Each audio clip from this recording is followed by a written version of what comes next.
Assalamualaikum dan salam sejahtera.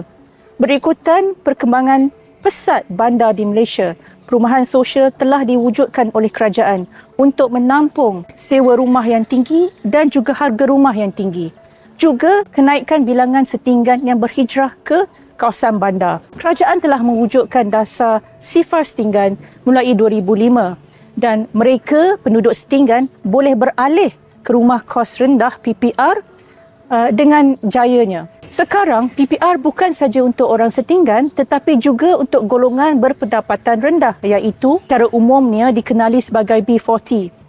Tetapi saudara-saudari, apabila pembinaan adalah cuma untuk kuantiti unit dan bukan kualiti perumahan, timbul masalah baru di kawasan PPR iaitu taraf hidup yang kurang elok. Oleh kerana itu, Khazanah Research Institute KRI telah menjalankan penyelidikan mengenai isu-isu semasa di PPR. Kami telah membuat case study di 5 kompleks PPR di Malaysia yang kami pilih disebabkan lokasinya di kawasan bandar yang padat, bangunannya yang berbentuk strata atau high rise dan berusia 10 tahun ke atas. Pilihan ini adalah penting untuk memberikan gambaran yang lebih tepat berkenaan bagaimana taraf hidup di PPR dapat berubah atau merosot serta bagaimanakah komunitinya terbentuk. Di perumahan PPR, hanya terdapat satu jenis rumah yang disediakan kepada setiap isi rumah, iaitu unit 3 bilik dengan saiz dalam sekitar 700 kaki persegi. Ini adalah mengikut piawaian reka bentuk masa dahulu. Namun, reka bentuk ini tidak memenuhi piawaian semasa, iaitu Standard Perumahan Kebangsaan 2019 yang mengesyorkan saiz minimum 800 kaki persegi untuk unit 3 bilik. Tambahan pula, semua isi rumah PPR menerima unit 3 bilik yang sama, tidak kira sama ada keluarga besar atau kecil. Ini menyebabkan terdapat unit PPR menjadi sesak, manakala ada pula yang tidak digunakan sepenuhnya. Selain itu, kami mendapati bahawa kerja penyelenggaraan berjadual tetap tidak dilaksanakan di PPR. Hasil sesi libat urus kami dengan Persatuan Penduduk didapati bahawa kebanyakan kerja penyelenggaraan hanya dijalankan apabila terdapat laporan kerosakan seperti lift tidak berfungsi. Pemeriksaan bangunan profesional atau pemantauan keadaan fizikal PPR juga tidak dilaksanakan.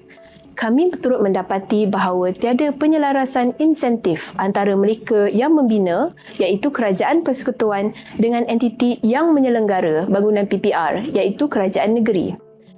Jika kos modal iaitu pembiayaan untuk membina bangunan itu adalah rendah disebabkan oleh bahan dan reka bentuk yang tidak berkualiti, maka kos penyelenggaraan akan biasanya lebih tinggi.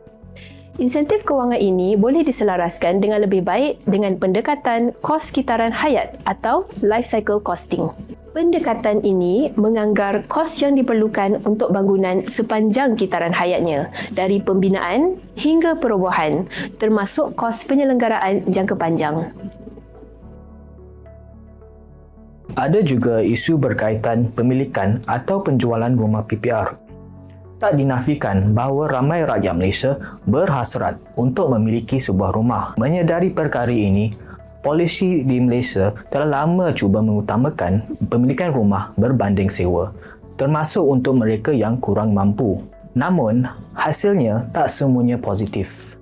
Inisiatif PPR bersepadu telah dilancarkan pada hujung zaman 90-an untuk menempatkan semula penduduk setinggan bandar yang tak mampu membeli rumah kos rendah. Sewa telah ditetapkan serendah mungkin pada kadar RM124 sebulan supaya mampu dibayar penduduk.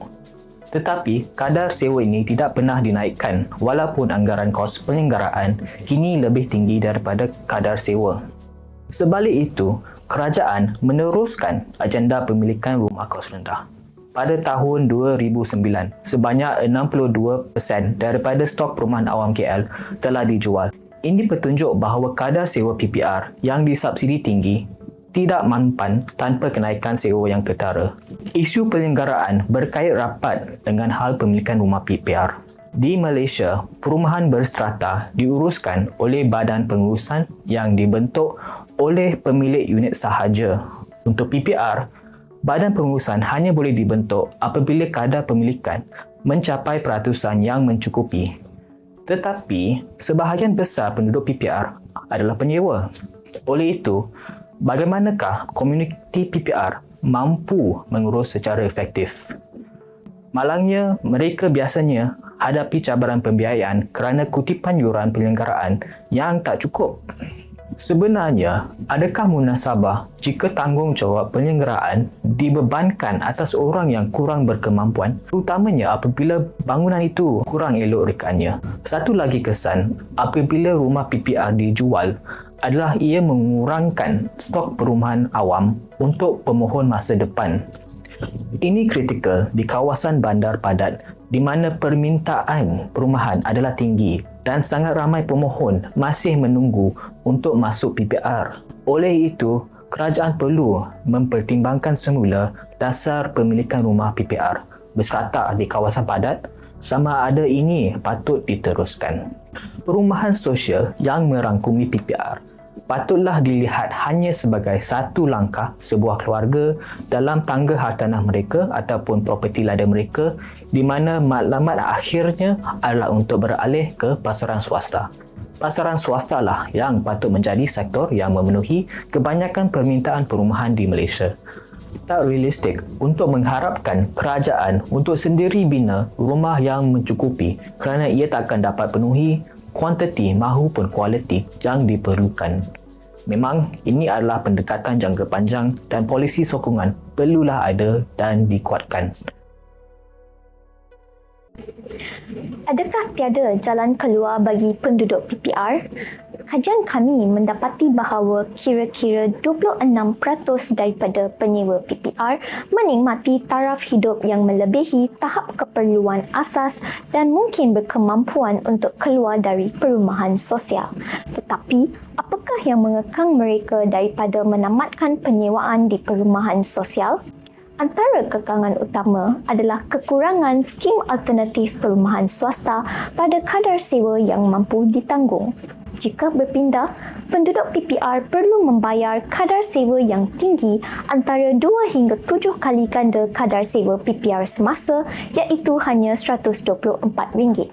Sekiranya mereka berhasrat untuk membeli rumah, pilihan perumahan swasta mampu milik pula terhad kepada rumah flat, pangsapuri atau rumah kluster dan saiz ruang rumah adalah lebih kecil daripada rumah PPR mereka. Untuk saiz yang lebih besar, harga rumah pula tinggi melebihi kemampuan mereka. Kebanyakannya juga tidak terletak di lokasi pusat atau berdekatan dengan kawasan PPR mereka. Tambahan pula, lebih separuh daripada penyewa PPR dalam kajian kami tidak mahu berpindah keluar dari PPR mereka. Antara faktornya ialah lokasi PPR yang amat sentral di mana mereka mempunyai akses mudah kepada peluang pekerjaan dan kemudahan awam yang pelbagai. Oleh itu, dalam merangka dasar peralihan daripada penyewaan perumahan sosial, kita perlu memastikan penduduk PPR yang layak ditempatkan semula di kawasan sekitar PPR atau lokasi utama yang menawarkan akses kepada kemudahan-kemudahan penting. Di samping itu, kriteria kelayakan perumahan sosial juga perlu dikaji semula untuk memastikan hanya penduduk yang layak sahaja berada di PPR. Untuk pemilihan yang lebih baik, kami mencadangkan pelaksanaan kelayakan keperluan asas berperingkat berdasarkan perbelanjaan isi rumah mengikut saiz isi rumah. Pendekatan ini boleh melaraskan perbezaan dalam taraf hidup pemohon apabila pendapatan dan perbelanjaan isi rumah disetarakan mengikut saiz isi rumah. Dengan kaedah ini, kerajaan juga dapat memperuntukkan perumahan sosial yang lebih bersasar kepada mereka yang hanya memenuhi keperluan asas. untuk mengatasi masalah kekurangan premis yang menawarkan kadar sewa mampu ditanggung, iaitu antara 20 hingga 25% daripada pendapatan kasar bulanan isi rumah, kami mencadangkan kerajaan memberikan voucher perumahan sebagai langkah sementara untuk membantu penyewa PPR yang mampu keluar menyewa di pasaran swasta. Voucher perumahan memberi penduduk lebih banyak pilihan untuk menyewa di pasaran swasta dan menggalakkan mereka untuk keluar dari program perumahan sosial. Langkah ini juga dapat memastikan stok perumahan sosial kekal mencukupi untuk pemohon masa depan. Namun begitu, untuk pengedaran voucher perumahan yang efektif, pengurusan pasaran perumahan swasta adalah penting. Langkah seperti penyediaan pangkalan data penyewaan bersepadu adalah penting untuk memantau kemampuan umum penduduk berkaitan harga rumah dan sewa. Akta sewaan kediaman juga perlu sebagai pelindung daripada kenaikan sewa yang mendadak jika ada pemilik rumah persendirian yang mungkin cuba mengambil kesempatan voucher perumahan kerajaan. Saudara-saudari yang dihormati sekalian, secara keseluruhannya, dasar rumah sosial dan PPR harus dilihat oleh kerajaan sebagai satu tanggungjawab pengurusan isi rumah berpendapatan rendah dengan rumah yang mencukupi. Isu perumahan untuk golongan berpendapatan rendah bukan sahaja isu perumahan semata-mata tetapi isu pembasmian kemiskinan. Oleh itu, dasar-dasar untuk penyaringan atau sasaran yang tepat untuk isi rumah serta penyelenggaraan yang baik untuk PPR mesti dibuat. Jalan penyelesaian sekarang oleh kerajaan tidak memuaskan kerana ia cuma memperlihatkan unit yang dibina, bukan tanggungjawab pengurusan. Dasar perumahan sosial dan PPR mesti dilihat secara lebih meluas dan selari dengan dasar perumahan negara di bawah satu rangka polisi yang menyeluruh. Manfaat dasar perumahan sosial akan terbatas jika ianya cuma dan cuba hanya merangkumi golongan miskin dengan harapan pasaran bebas akan menjaga golongan yang lain. Ini membayangkan kerajaan perlu juga memantau perumahan mampu milik di pasaran bebas supaya ianya sentiasa tersedia dan mencukupi.